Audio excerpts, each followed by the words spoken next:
வணக்கம். நான் உங்க ஜெயா. இன்றைக்கி நம்ம இந்த வீடியோவில் ஸ்லீப்பிங் பியூட்டி இந்த கதையை பார்க்கலாம் வாங்க. ஒரு ஊரில் ரொம்ப ரொம்ப ரொம்ப ரொம்ப வருஷங்களுக்கு முன்னாடி ஒரு ராஜாவும் ராணியும் இருந்தாங்க. அவங்க 2 பேருமே ரொம்ப நல்லவங்க. மக்கள்கிட்ட ரொம்ப அன்பாக இருந்தாங்க. அவங்க 2 பேர் கூட ரொம்ப அன்பாக இருந்தாங்க. ஆனால் அவங்களுக்கு ஒரே ஒரு கவலை தான், அவங்களுக்கு குழந்தையே இல்லை. அதனால் அவங்க குழந்தைக்காக ரொம்ப ஏங்கிட்டு இருந்தாங்க. ஒரு நாள் அந்த ராணி குளிக்க போகும்போது அங்கே ஒரு தவளை வந்தது. அந்த தவளை சொல்லிச்சு, கவலைப்படாத, இன்னும் ஒரு வருஷத்தில் உனக்கு ஒரு அழகான மகள் பிறப்பா அப்படின்னு விஷயத்த சொல்லிச்சு. அந்த தவளை சொன்ன மாதிரியே அந்த ராணிக்கு ஒரு அழகான பேரழகாக இருக்கக்கூடிய ஒரு பெண் குழந்தை பிறந்தது. அந்த குழந்தைய பார்த்தோன்னே ராஜாவுக்கு ரொம்ப சந்தோஷமாயிடுச்சு. உடனே அவர் என்ன பண்ணாருன்னா, அந்த ஊரில் இருக்கிற எல்லாரையுமே கூப்பிட்டு ஒரு பெரிய விருந்து வச்சார். எல்லாருமே கூப்பிட்டாரு. அவருடைய சொந்தக்காரங்க, அவருக்கு தெரிஞ்சவங்க எல்லாருமே கூப்பிட்டுட்டு, முக்கியமாக அந்த ஊரில் இருந்து வயஸ் விமன் எல்லாம் கூப்பிட்டாரு. மொத்தமாக அவங்க 13 வயஸ் விமன் இருப்பாங்க. ஆனால் ஒருத்தங்க ரொம்ப வருஷமாகவே அங்கே இல்லை. அதனால் அவர் என்ன பண்ணார்னா, மற்ற 12 பேரை கூப்பிட்டுட்டு, அந்த 12 பேரை சாப்பிட்றதுக்காக அவங்களுக்காக தங்க தட்டெல்லாம் அவர் ஆர்டர் பண்ணி வச்சுருந்தாரு. ஏன்னா அவங்க தங்கத்தட்டில் சாப்பிட்டுட்டு தன்னோட மகளை மனசார வாழ்த்தணும் அப்படின்றது அவருடைய எண்ணம். இப்போ விழ ஆரம்பிச்சிடுச்சு. எல்லாருமே ஒரே குதூகலமாக இருக்காங்க, சந்தோஷமாக இருக்காங்க. எல்லாரும் சாப்பிட்டு முடிச்சிட்ட உடனே ஒருத்தங்களாக அந்த குழந்தைய ஆசீர்வதிக்கிறாங்க. இந்த வயசு விமனும் வராங்க. வந்துட்டு ஒருத்தங்க சொல்கிறாங்க, உனக்கு எல்லா விதமான நலன்களும் இந்த உலகத்தில் கிடைக்கும்னு. இன்னொருத்தங்க சொல்கிறாங்க, இந்த உலகத்திலே இருக்கக்கூடிய பேரழகியான இருக்கணும்னு. இன்னொருத்தங்க சொல்கிறாங்க, இந்த உலகத்தில் இருக்கக்கூடிய செல்வம் எல்லாம் உனக்கே இருக்கும்னு. அது மாதிரி சொல்லிக்கிட்டே வராங்க. இப்போ அந்த 11வது வயசு விமன் சொல்லி முடிக்கும் போது, இந்த 13வது வயசு விமன் இவர் எங்கேயும் இல்லைன்னு நினச்சி கூப்பிடாம விட்டுட்டார் இல்லையா, அவங்க வராங்க. வரும்போதே அவ்வளோ கோவமாக வராங்க. ஏன்னா தன்னை அவர் கூப்பிடாதது தன்னை அவமதிச்சதை அவங்க நினச்சிட்டு அவ்வளோ கோவத்தோடு வராங்க. வந்துட்டு சொல்கிறாங்க, என்ன அவமதிச்சிட்ட இல்லையா, இப்போ நான் சொல்கிறேன், இந்த பொண்ணு 15 வயசு ஆகும்போது அவள் கையில் ஒரு ஊசி குத்தி அதிலே அவள் இறந்துடுவா அப்படின்னு சொல்லிட்டு அவங்க அந்த இடத்த விட்டு போயிடுறாங்க. அங்கே இருந்தவங்க எல்லாருமே அப்படியே உறைஞ்சி போயிடுறாங்க. ஏன்னா இவ்வளோ அழகான குழந்தை, இவ்வளோ ஆசீர்வாதங்களை வாங்கின குழந்தை, இது 15 வயசுலேயே இறந்துடணுமா அப்படின்ற ஒரு கவலை எல்லா மனசுலேயும் வந்துடுது. அப்போ 12வது வயசு விமன் வராங்க. ஏன்னா அவங்க இன்னும் அவங்களுடைய வாழ்த்தை சொல்லலை இல்லையா. அதனால் அவங்க என்ன சொல்கிறாங்கன்னா, இப்போ எனக்கு முன்னாடி சொல்லிட்டு போனாங்க இல்லையா, அவங்க ரொம்ப பெரியவங்க, அவங்க சொன்னதை என்னால் மாற்ற முடியாது, அதாவது அதை இல்லாமல் செய்ய முடியாது. ஆனால் அந்த தண்டனையை குறைக்க முடியும்.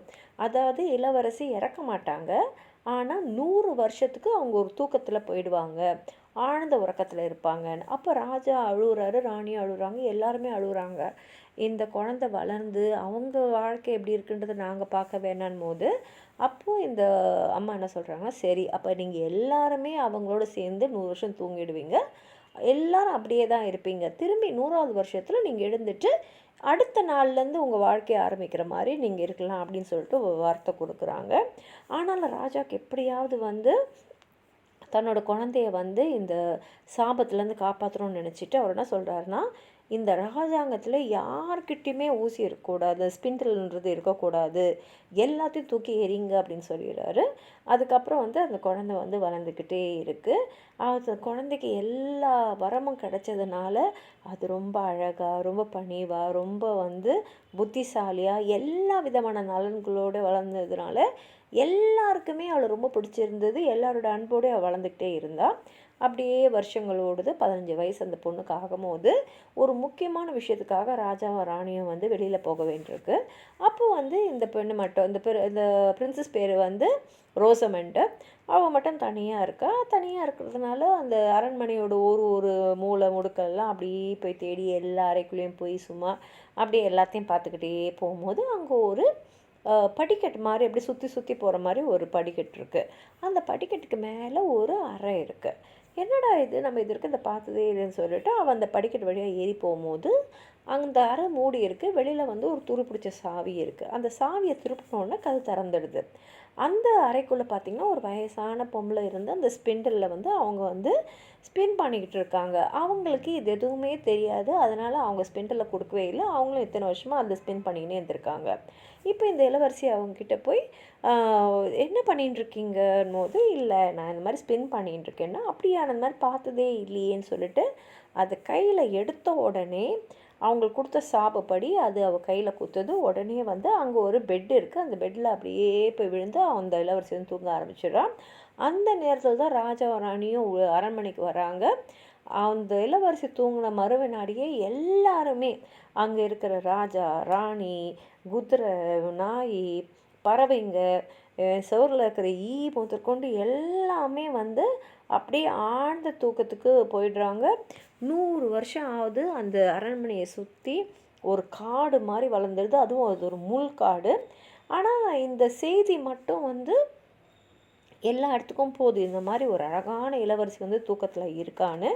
நிறையா இளவரசர்கள் வந்து அந்த இளவரசியை பார்த்துடணும் அப்படின்ற ஆசையில் வராங்க.